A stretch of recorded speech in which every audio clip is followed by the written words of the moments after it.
নমস্কার বন্ধুরা, আবারও নতুন সরকারি চাকরির আপডেট নিয়ে তোমাদের সামনে হাজির হয়েছি। আজকের ভিডিওতে বিদ্যুৎ দপ্তরে কর্মী নিয়োগের নতুন বিজ্ঞপ্তি প্রকাশিত করল রাজ্যের বিদ্যুৎ দপ্তর। বিদ্যুৎ দপ্তরের তরফ থেকে গ্রুপ ডি পদে কর্মী নিয়োগের নতুন বিজ্ঞপ্তি উঠে এলো, যেখানে উচ্চ মাধ্যমিক পাশে এখানে আবেদন করতে পারবে। অফিসিয়াল লিঙ্ক অটোমেটিক এখনও পর্যন্ত প্রকাশিত করা হয়েছে এবং ডেসক্রিপশন বক্সে থাকছে লিঙ্ক, সেই লিঙ্কে ক্লিক করে ফর্ম ফিল আপ করতে পারবে। বিদ্যুৎ দপ্তরে এই যে নতুন চাকরির আপডেট প্রকাশিত হয়েছে, এটিতে যদি তোমরা ফর্ম ফিল আপ করতে চাও তাহলে কিভাবে ফর্ম ফিল আপ করতে পারবে, কী কী যোগ্যতায় আবেদন করতে হবে, সমস্ত কিছু ভিডিওর মাধ্যমে তোমাদের সাথে শেয়ার করব। যার শেষ তারিখ 29শে সেপ্টেম্বর 2024 পর্যন্ত রাখা হয়েছে। তো যারা যারা আবেদন করতে ইচ্ছুক, তারা যদি ফর্ম ফিল আপ করতে চাও, তারা এখানে কিভাবে ফর্ম ফিল আপ করতে হবে, কি কি যোগ্যতায় ফর্ম ফিল আপ করতে হবে, সমস্ত কিছু ভিডিওর মাধ্যমে তোমাদের সাথে শেয়ার করব। বিদ্যুৎ দপ্তরে এই যে নতুন চাকরির আপডেট প্রকাশিত হয়েছে, এটিতে যদি তোমরা ফর্ম ফিল আপ করতে চাও, ডেফিনেটলি পুরো ভিডিওটা কিন্তু শেষ পর্যন্ত দেখতে হবে।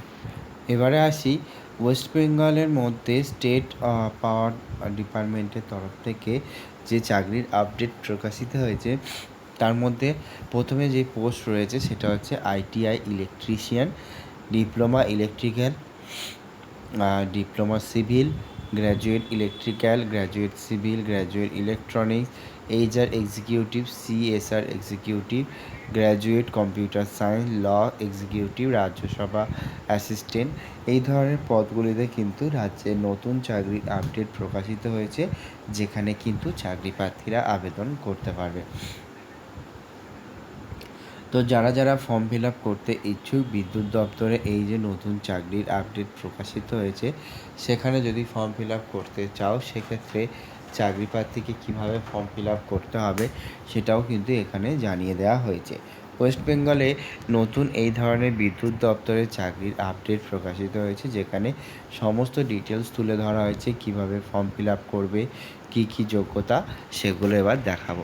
তো এখানে কিন্তু তোমরা যদি দেখো, শুধু ওয়েস্ট বেঙ্গল নয়, সিকিম, গ্যাংটক, এই ধরনের জায়গাগুলোতেও কিন্তু তোমাদের রিক্রুটমেন্ট হবে। ওয়েস্ট বেঙ্গলের মধ্যে আলিপুরদুয়ার, বেহরমপুর, বিনাগুড়ি, বীরপাড়া, ডালখোলা, দুর্গাপুর, মাইথন, মালদা, রাজারহাট, কলকাতা, শিলিগুড়ি, সুভাষগ্রাম, কল্যাণী, গড়বেটা, এই সমস্ত যে জায়গাগুলো রয়েছে সেখানে কিন্তু তোমাদের জব লোকেশান হবে। এবারে আসি শিক্ষাগত যোগ্যতা। তো শিক্ষাগত যোগ্যতার মধ্যে প্রথমেই রয়েছে আইটিআই ইলেকট্রিশিয়ান, যেখানে আইটিআই কোয়ালিফাইড ক্যান্ডিডেট চাই, diploma electrical, diploma in electrical engineering, diploma civil, diploma in civil engineering, graduate electrical BE BTech qualified candidate চাই। গ্র্যাজুয়েট সিভিলের পদে যদি কোনো ক্যান্ডিডেট আবেদন করতে চায়, সেক্ষেত্রে যারা আবেদন করতে ইচ্ছুক তারা আবেদন করতে পারবে। এবং এখানে যদি কোনো ক্যান্ডিডেট আবেদন করতে চায়, প্রায় 13,000 থেকে 17,500 পর্যন্ত প্রতি মাসে বেতন দেওয়া হবে। তো যারা আবেদন করতে ইচ্ছুক, তারা যদি ফর্ম ফিল আপ করতে চাও, তারা কিন্তু এখানে এগুলো মাথায় রাখবে। এবং তোমরা দেখতে পাচ্ছ, আইটিআই ইলেকট্রিশিয়ানের জন্য 13,000, ডিপ্লোমা ইলেকট্রিক্যালের জন্য 15,000, ডিপ্লোমা সিভিলের জন্য 15, গ্র্যাজুয়েট ইলেকট্রিক্যালের জন্য 17 এবং গ্র্যাজুয়েট সিভিলের জন্য 17,000 টাকা পর্যন্ত প্রতি মাসে বেতন দেওয়া হবে। এগুলো কিন্তু ক্লিয়ার করে এখানে বলা হয়েছে। তাছাড়াও তোমরা যদি দেখো, গ্র্যাজুয়েট ইলেকট্রিক্যাল টেলিকমিউনিকেশনের জন্য BE BTech, graduate computer science BE BTech, HR executive যে MBA, CSR executive master degree, law এক্সিকিউটিভের জন্য গ্র্যাজুয়েশন, রাজ্যসভা অ্যাসিস্ট্যান্টের জন্য বিএ পাস, এই ধরনের কোয়ালিফিকেশান কিন্তু নিয়ে আবেদন করতে হবে। যে সমস্ত চাকরি প্রার্থী আবেদন করবে তাদের শিক্ষাগত যোগ্যতার কথা তুললাম। এবারে আসি তাদের এজ ক্রাইটেরিয়া।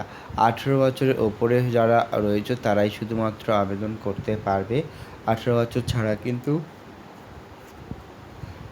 আবেদন করলে সেটা ডিসকোয়ালিফাইড করে দেওয়া হবে।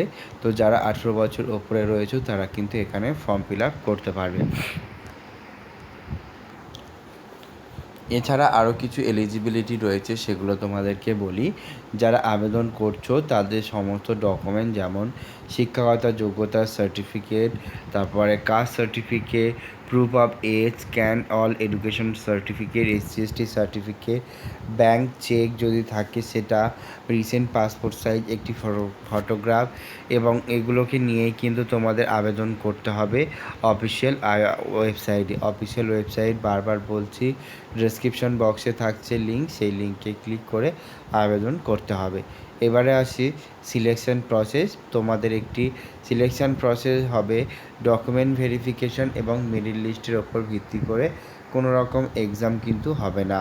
তাই চাকরি প্রার্থী যারা আবেদন করছো তারা যদি ফর্ম ফিল আপ করতে চাও তারা ডেফিনেটলি কিন্তু এখানে আবেদন করতে পারো। তো বন্ধুরা, এখানে কিন্তু এই ধরনের অ্যাপ্রেন্টাইজ ট্রেনিং কিন্তু বারবার চলে আসছে, তাই তোমরা যদি ফর্ম ফিল আপ করতে চাও এখানে ফর্ম ফিল আপ করতে পারো।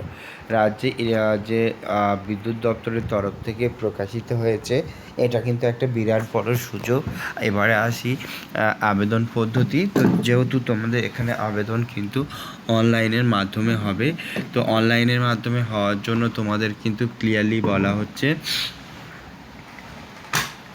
সমস্ত ডকুমেন্টসগুলোকে নিয়েই কিন্তু ফর্মটিকে ফিল আপ করতে হবে, এবং সমস্ত ডকুমেন্টসগুলোকে নিয়ে ফর্ম ফিল আপ করার জন্য তোমরা সমস্ত ডকুমেন্টসগুলোকে স্ক্যান করে নিয়ে তারপরে কিন্তু ফর্ম ফিল আপ করতে হবে।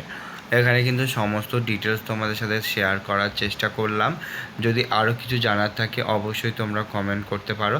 আর দেখতেই পাচ্ছ এখানে অফিসিয়াল ওয়েবসাইট দেওয়া রয়েছে, পাওয়ার গ্রিড অথবা অ্যাপ্রেন্টাইসশিপ অফিসিয়াল যে ওয়েবসাইট রয়েছে সেখানে গিয়েও কিন্তু আবেদন করতে পারো। এই যে রয়েছে দেখতে পাচ্ছ nats.education.gov.in, এখানে গিয়ে আবেদন করতে হবে, এবং প্রসেসটা বলা হচ্ছে যে অফিসিয়াল ওয়েবসাইট প্রথমে যাবে, তারপর কেরিয়ার অপশান চুজ করবে, এঙ্গেজমেন্ট অফ অ্যাপ্রেন্টাইজ খুঁজে পাবে অপশানটা, এবং সেখান থেকে অ্যাপ্লাই অনলাইন বলে যে অপশানটা রয়েছে সেটাতে ক্লিক করলে কিন্তু ফর্ম চলে আসবে। এইভাবেই কিন্তু চাকরি প্রার্থীদেরকে ফিল আপ করতে হবে। তাই যারা আবেদন করছো তারা যদি ফর্মটিকে ফিল আপ করতে চাও তারা কিন্তু এখানে ফর্মটিকে ফিল আপ করতে পারো। তো বন্ধুরা, আজকের মতো এখানে শেষ করছি। দেখা হবে নতুন কোনো সরকারি চাকরির আপডেট নিয়ে খুব শিগগির তোমাদের সামনে। আর ভিডিও ভালো লাগলে ডেফিনেটলি চ্যানেলটিকে সাবস্ক্রাইব করতে ভুলো না। Thank you friend, thank you for watching this video.